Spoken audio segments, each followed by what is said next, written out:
Hello dear students, कैसे हो आप सब? Hope you all are doing fine. My name is Bhavik Rana. Welcome to today's video. Students, आज के वीडियो में हम 12th स्टैंडर्ड केमिस्ट्री में चैप्टर नंबर 1 सॉल्यूशन का topic number 1.6.2 elevation of boiling point, जो कि कोलिगेटिव प्रॉपर्टी का एक सब टॉपिक है, उसकी जो थियरी है वो पढ़ने वाले हैं। आज के वीडियो में हम न्यूमेरिकल नहीं देखने वाले हैं, पर ये कॉन्सेप्ट क्या है वो देखने वाले हैं। तो स्टूडेंट, एलिवेशन का मतलब है बढ़ना, किस में? बॉइलिंग पॉइंट में। ठीक है, तो ये याद रखो स्टूडेंट, जो प्योर सॉल्वेंट है उसका बॉइलिंग पॉइंट सॉल्यूशन के बॉइलिंग पॉइंट से कम होता है।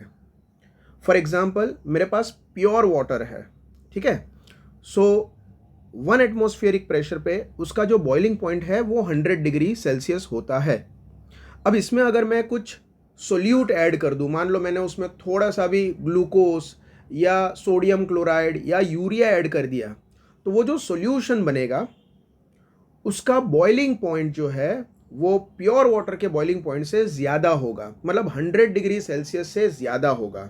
ठीक है स्टूडेंट, आप जितना सोल्यूट ऐड करोगे बॉइलिंग पॉइंट उतना बढ़ेगा। ठीक है स्टूडेंट, तो आज के वीडियो में हम थियोरेटिकली ये देखने वाले हैं कि ऐसा क्यों होता है। ठीक है, तो उसके लिए टेक्स्ट बुक में एक ग्राफ दिया है, तो मैं वो ग्राफ प्लॉट कर देता हूँ पहले। सो मान लो जो ग्राफ है, ठीक है, ये ले लिया हमने वाई एक्सिस,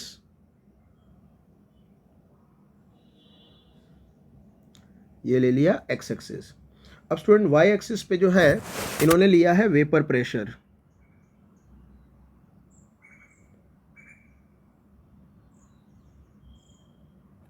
और एक्स एक्सिस पे ले लिया है टेम्परेचर।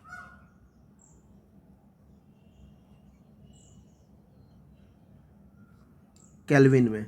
ठीक है, सो स्टूडेंट्स, हम ये जानते हैं कि टेम्परेचर इंक्रीज करने पे कोई भी वॉलेटाइल कंपोनेंट का वेपर प्रेशर बढ़ता है। ठीक है, साथ में आप ये भी जान लो कि कोई भी सब्सटेंस बॉयल कब करेगा, तो जब वो सब्सटेंस, चाहे वो प्योर सॉल्वेंट हो या सॉल्यूशन हो, उसका जो वेपर प्रेशर है वो एटमॉस्फेरिक प्रेशर या तो एक्सटर्नल प्रेशर के बराबर हो जाएगा, तब वो बॉईल करेगा। ठीक है, जैसे मान लो हमने वाई एक्सिस पे वेपर प्रेशर लिया है, तो एटमॉस्फेरिक प्रेशर होता है 1 atm। ठीक है, तो मान लो ये 1 atm का प्लॉट है, यहाँ पे 1 atm है। ठीक है, तो ये मैंने बना दी 1 atm की लाइन, ये है 1 atm। अब मान लो किसी रूम टेम्परेचर पे जो अपना सॉल्वेंट है, प्योर सॉल्वेंट, उसका कुछ वेपर प्रेशर यहाँ पे है। ठीक है, ये जो मैंने डॉट बनाया, ये रूम टेम्परेचर पे उसका वेपर प्रेशर है, प्योर सॉल्वेंट का वेपर प्रेशर। अब जैसे जैसे हम टेम्परेचर बढ़ाएंगे तो उस कंपोनेंट का, उस सब्सटेंस का वेपर प्रेशर भी बढ़ेगा। राइट स्टूडेंट, तो मैं जैसे जैसे टेम्परेचर बढ़ाऊंगा उस सब्सटेंस का वेपर प्रेशर भी बढ़ेगा। ठीक है, ऐसे बढ़ते बढ़ते बढ़ते बढ़ते बढ़ते अगर मान लो वो यहाँ पे आ गया, ये बेसिकली कर्व होता है, ऐसे स्ट्रेट लाइन नहीं होता है, सो थोड़ा सा हल्का सा कर्व होगा। सो मान लो ये ऐसे हो जाता है।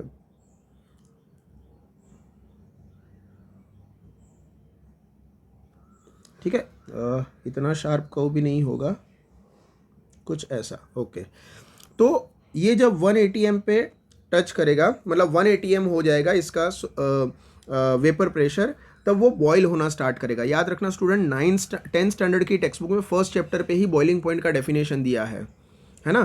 तो उसमें ये लिखा है, कई बार हम बच्चों को पूछते हैं कि भाई वाटर का बॉइलिंग पॉइंट क्या होता है, तो बच्चे बोलते हैं 100 degree Celsius. Student, 100 degree Celsius is incomplete answer. Water can boil at any temperature, it depends on external pressure कितना है। राइट स्टूडेंट, तो ये याद रखना। तो जब उसका वेपर प्रेशर एक्सटर्नल प्रेशर के बराबर हो जाता है, तो ओपन कंटेनर में एक्सटर्नल प्रेशर होता है 1 atm, तो तब वो बॉईल करना स्टार्ट होता है। तो स्टूडेंट, ये जो पॉइंट है, इस सब्सटेंस पे, इस टेम्परेचर पे वाटर जो है वो बॉईल होना स्टार्ट करेगा, तो इसको हम डिनोट करेंगे TB0 करके। TB0 मतलब vapour pressure of pure solvent, ये सॉल्वेंट का boiling point of pure solvent. ठीक है, अब स्टूडेंट मान लो इसी सॉल्वेंट में हमने कुछ सॉल्यूट ऐड कर दिया, तो जैसे मैंने वीडियो के स्टार्टिंग में बताया, उसका वेपर प्रेशर डिक्रीज हो जाएगा। राइट, तो जैसे मान लो ये पॉइंट है, ये पॉइंट, इसी टेम्परेचर पे हमने प्योर सॉल्वेंट का वेपर प्रेशर जो है वो ब्लू डॉट से दिखाया है, राइट। तो इसमें मैंने कुछ सोल्यूट ऐड कर दिया तो उसका वेपर प्रेशर कम हो जाएगा और लेटर से कम होके वो इस पॉइंट तक आ जाएगा, ठीक है।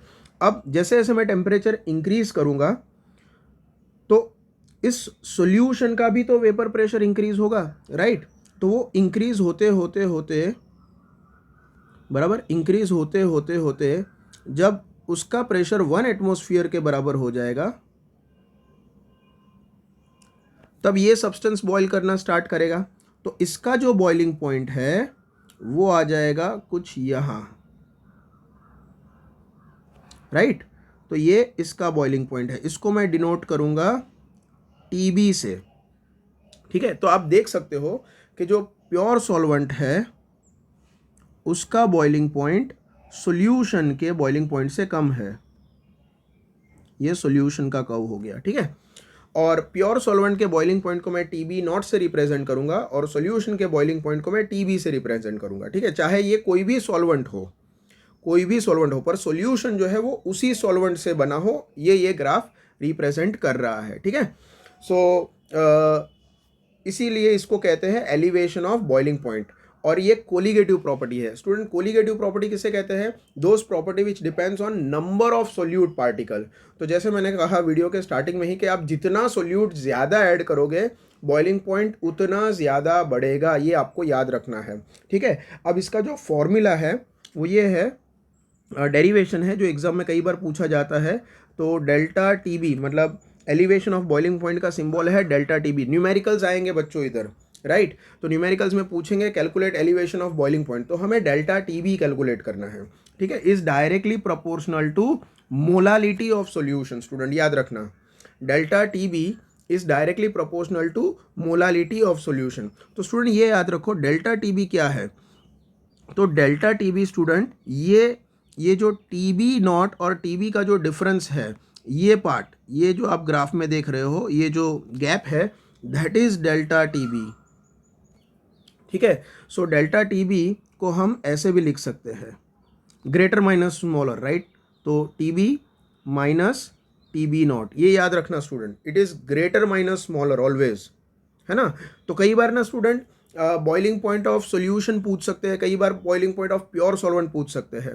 तो अगर आपको इस न्यूमेरिकल में पूछा जाए what is the boiling point of pure solvent, तो TB कैलकुलेट करना है। कई बार आप TB नॉट कैलकुलेट करना है, boiling point of pure solvent.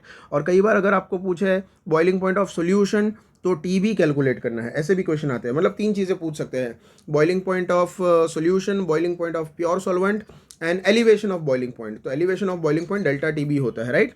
तो इस फॉर्म पे वापस आते हैं, delta TB is proportional to M stands for molality, ठीक है। तो अगर प्रोपोर्शनलिटी हटा दे इक्वालिटी में तो इज इक्वल टू कोई कांस्टेंट आ जाएगा जिसको हम कहते हैं KBM। अब स्टूडेंट्स याद रखना, ये जो KB है ना, इसका नाम है बॉइलिंग पॉइंट एलिवेशन कांस्टेंट। याद रखो KB is equal to boiling point elevation constant.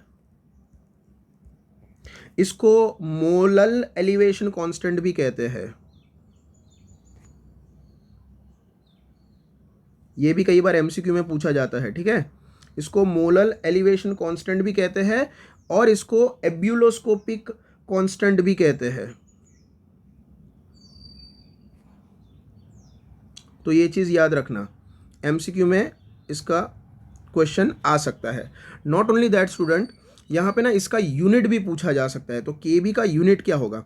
तो स्टूडेंट्स अगर हम ये फॉर्मूला की अगर बात करें तो KB is equal to delta TB by M, ठीक है। KB is equal to delta TB by M। अब डेल्टा TB का यूनिट क्या होगा स्टूडेंट? या वो केल्विन में हो सकता है या सेल्सियस में भी हो सकता है, ऐसा कोई ज़रूरी नहीं है। केल्विन भी हो सकता है, सेल्सियस भी हो सकता है। और मोलालिटी का यूनिट क्या होगा? मोल पर kg, ठीक है। तो उस हिसाब से KB का यूनिट क्या होगा? केल्विन kg पर मोल, ठीक है। या तो फिर सेल्सियस, डिग्री सेल्सियस kg पर मोल, ग्राम में नहीं होगा, ठीक है। It is either kelvin kg पर मोल या डिग्री सेल्सियस kg पर मोल, ये भी कई बार एग्जाम में क्वेश्चन आ चुका है। अच्छा, कई बार ना इसका डेफिनेशन भी पूछा जा सकता है, तो याद रखो Kb का डेफिनेशन हम क्या बोलेंगे। तो अगर मान लो डेल्टा Tb की वैल्यू 1 हो गई और मोलालिटी सॉल्यूशन जो है वो 1 मोलल है, ठीक है। तो अगर मोलालिटी 1 मोलर है for 1 molal solution m is equal to 1, जब m इज इक्वल टू 1 होगा तो Kb जो है वो बन जाएगा डेल्टा Tb, राइट और रॉन्ग स्टूडेंट। तो Kb is equal to elevation of boiling point of 1 molal solution, ये उसका डेफिनेशन बन सकता है, राइट। डेल्टा Tb की वैल्यू 1 नहीं लेंगे तो मोलालिटी जो है वो 1 लेंगे, तो in that case Kb is equal to delta Tb। So Kb is equal to elevation of boiling point for 1 molal solution, ये इसका हम डेफिनेशन लिख सकते हैं। अब इसके डेरिवेशन पे वापस आते हैं स्टूडेंट, वापस delta Tb is proportional to m and delta Tb is equal to Kb m, ठीक है। m इज मोलालिटी, हम जानते हैं molality is equal to W2 by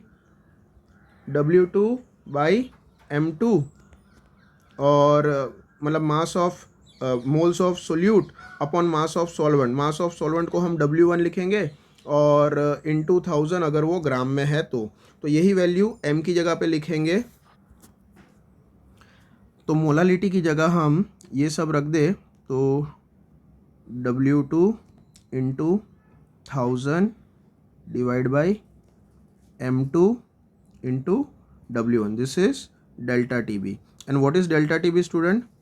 Tb minus Tb not, ठीक है स्टूडेंट। तो ये फॉर्मूला के ऊपर आपको न्यूमेरिकल्स पूछे जाएंगे। अच्छा स्टूडेंट, एक और चीज़ याद रखना, वाटर का जो बॉइलिंग पॉइंट है वो हम जानते हैं 100 डिग्री सेल्सियस होता है, ठीक है। केल्विन में अगर हम देखें तो नॉर्मली हम 373 केल्विन लिखते हैं, पर स्टूडेंट इसका जो एग्जैक्ट वैल्यू है वो 373.15 केल्विन।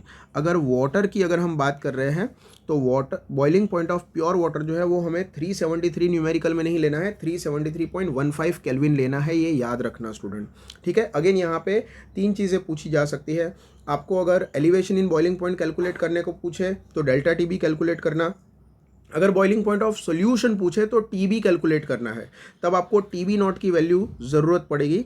तो वो प्योर वाटर का बॉइलिंग पॉइंट है तो उधर 100 डिग्री सेल्सियस या 373 केल्विन नहीं लेना है, 373.15 केल्विन लेना है। दूसरा, कई बार ना यहाँ पे अननोन सोल्यूट की बात करते हैं तो M2 की वैल्यू फाइंड करनी है, ठीक है स्टूडेंट।